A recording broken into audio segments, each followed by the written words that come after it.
नमस्कार, बुलेटिन में आपका स्वागत है। आपके साथ मैं दीपेश बरगले। चलिए खबरों की शुरुआत करते हैं। पेट्रोल डीजल के बढ़ते दामों पर सियासत तेज होती नजर आ रही है।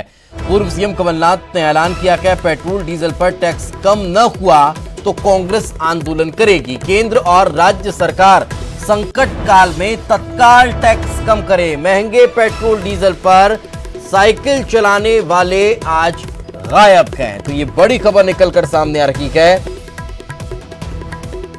बड़ा मैसेज दे दिया है पूर्व मुख्यमंत्री कमलनाथ ने और साफ शब्दों में कहा है कि अगर तत्काल प्रभाव से टैक्स कम नहीं किया गया तो फिर आंदोलन किया जाएगा। तंज साथ साथ उन्होंने कस दिया है कि पेट्रोल डीजल के महंगे होने पर साइकिल चलाने वाले आज गायब नजर आ रहे हैं। और ज्यादा जानकारी के साथ हमारे सहयोगी शरद हमारे साथ जुड़ चुके हैं। शरद, जैसे जैसे उन 24 सीटों पर उपचुनाव की तारीख नजदीक आ रही है, जैसे जैसे समय पास आता जा रहा है, वैसे वैसे अब अलग अलग मुद्दों पर राजनीति शुरू होती दिखाई दे रही है। पेट्रोल डीजल के मसले पर अब कांग्रेस के आर पार की लड़ाई के मूड में दिखाई देती है। देखिए, बिल्कुल आपने सही कहा है और दरअसल विपक्ष का ये दायित्व भी बन जाता है कि वो इस तरीके के मुद्दों पर जनता की परेशानी को लेकर सवाल खड़े करे और सड़कों पर उतरे। यही वजह है कि जब लगातार करीब 16 दिन हो गए हैं तब से पेट्रोल और डीजल के जो दाम हैं वो लगातार थोड़े थोड़े करके बढ़ रहे हैं और जनता की जेब पर महंगाई की मार पड़ रही है। इसी को लेकर पूर्व मुख्यमंत्री कमलनाथ ने ट्वीट किया है और उन्होंने सवाल खड़े किए हैं कि ऐसे वक्त में जब कोरोना काल चल रहा है, लोगों के सामने कई तरीके की परेशानियां हैं, तब आखिरकार राज्य और केंद्र सरकारें पेट्रोल और डीजल पर जो अतिरिक्त टैक्स लगा रही हैं वो आखिरकार कम क्यों नहीं किया जाता ताकि जनता को कम से कम कुछ राहत इस वक्त में दी जा सके। इतना ही नहीं, कमलनाथ ने जो पूर्व के जब बीजेपी विपक्ष में थी और विरोध करती थी तो उस पर सवाल भी खड़े किए हैं कि आखिरकार वो नेता कहाँ हैं जो मूल वृद्धि जब होती थी पेट्रोल डीजल पर तो साइकिल चलाकर विरोध प्रदर्शन करते थे। तो ये बात भी उन्होंने लिखी है। साथ ही साथ ये ऐलान भी किया है कि अगर जनता को राहत नहीं दी जाती है तो फिर कांग्रेस पार्टी सड़कों पर उतरकर इसको लेकर विरोध प्रदर्शन भी करेगी। तो निश्चित ही पेट्रोल डीजल एक बार फिर सियासी मुद्दा बनता नजर आ रहा है। बस फर्क इतना है कि आज कांग्रेस विपक्ष में है और बीजेपी सत्ता पक्ष में है। बिल्कुल शरद, जिस तरह से प्रदेश अध्यक्ष ने इसको लेकर अगर ट्वीट किया है तो फिर लगता यही है कि अब इस मुद्दे को अच्छे ढंग से भुनाने की कोशिश की जा रही होगी ताकि इसका फायदा उपचुनाव में उठाया जा सके।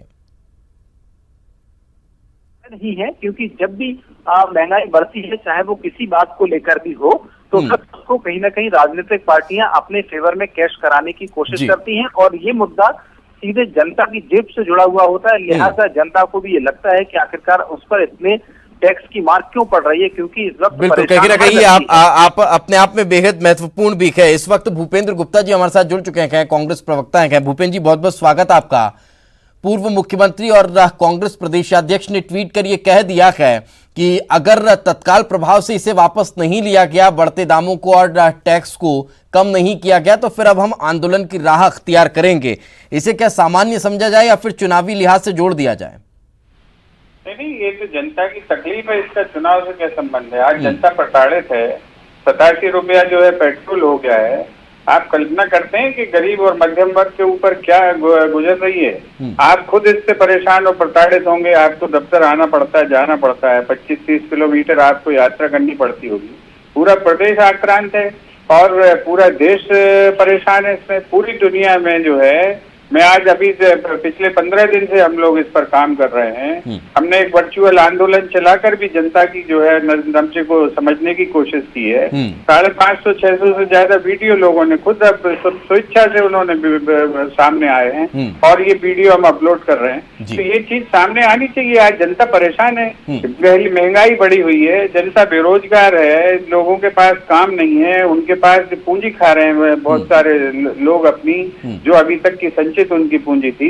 तो इस अवस्था में ये तो 10 गुनी महंगाई इससे बढ़ जाएगी। आप समझिए, जो ट्रक से जो माल आज 10,000 में आता था, कब आज 15,000 20,000 में आएगा। तो ये जो समस्या है, क्या ये सरकार को दिखाई नहीं पड़ रही? बिल्कुल आपने सही कहा।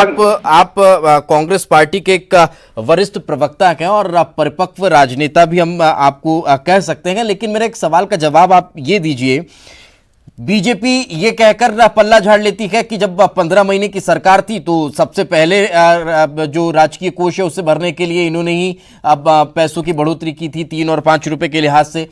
अब कांग्रेस बीजेपी पर आरोप लगाती है और ये अमूमन हर प्रदेश और पूरे देश में हमको देखने को मिलता रहता है, लेकिन इसका खामियाजा तो आम जनता को ही भुगतना पड़ता है ना। फौरी तौर पर आप मुद्दे को उठाएंगे, भुनाएंगे, प्रदर्शन करेंगे, आंदोलन करेंगे, अगर 1-2 रुपये कम भी हो गया कुछ दिन बाद फिर बढ़ जाएगा, उसका आखिर क्या हल निकलना चाहिए? इसका हल यह है कि सरकार जो एक्साइज ड्यूटी का फार्मूला है उसको वापस ले। ये लूट है, ये खुली लूट है। आप जो है आप आज 270% टैक्स उस पर लग रहा है। और जो आपने कमलनाथ जी की सरकार के दौरान जो कीमत बढ़ने की बात की है, आपको ये अच्छी तरह से याद है, पूरे देश का मीडिया और जनता जानती है कि किस तरह से भारतीय जनता पार्टी की केंद्रीय सरकार ने हमारी जो सरकारों के, राज्य सरकारों के जीएसटी के जो डिवोल्यूशन का पैसा है उसको रोक रखा था। आज भी परेशानी है।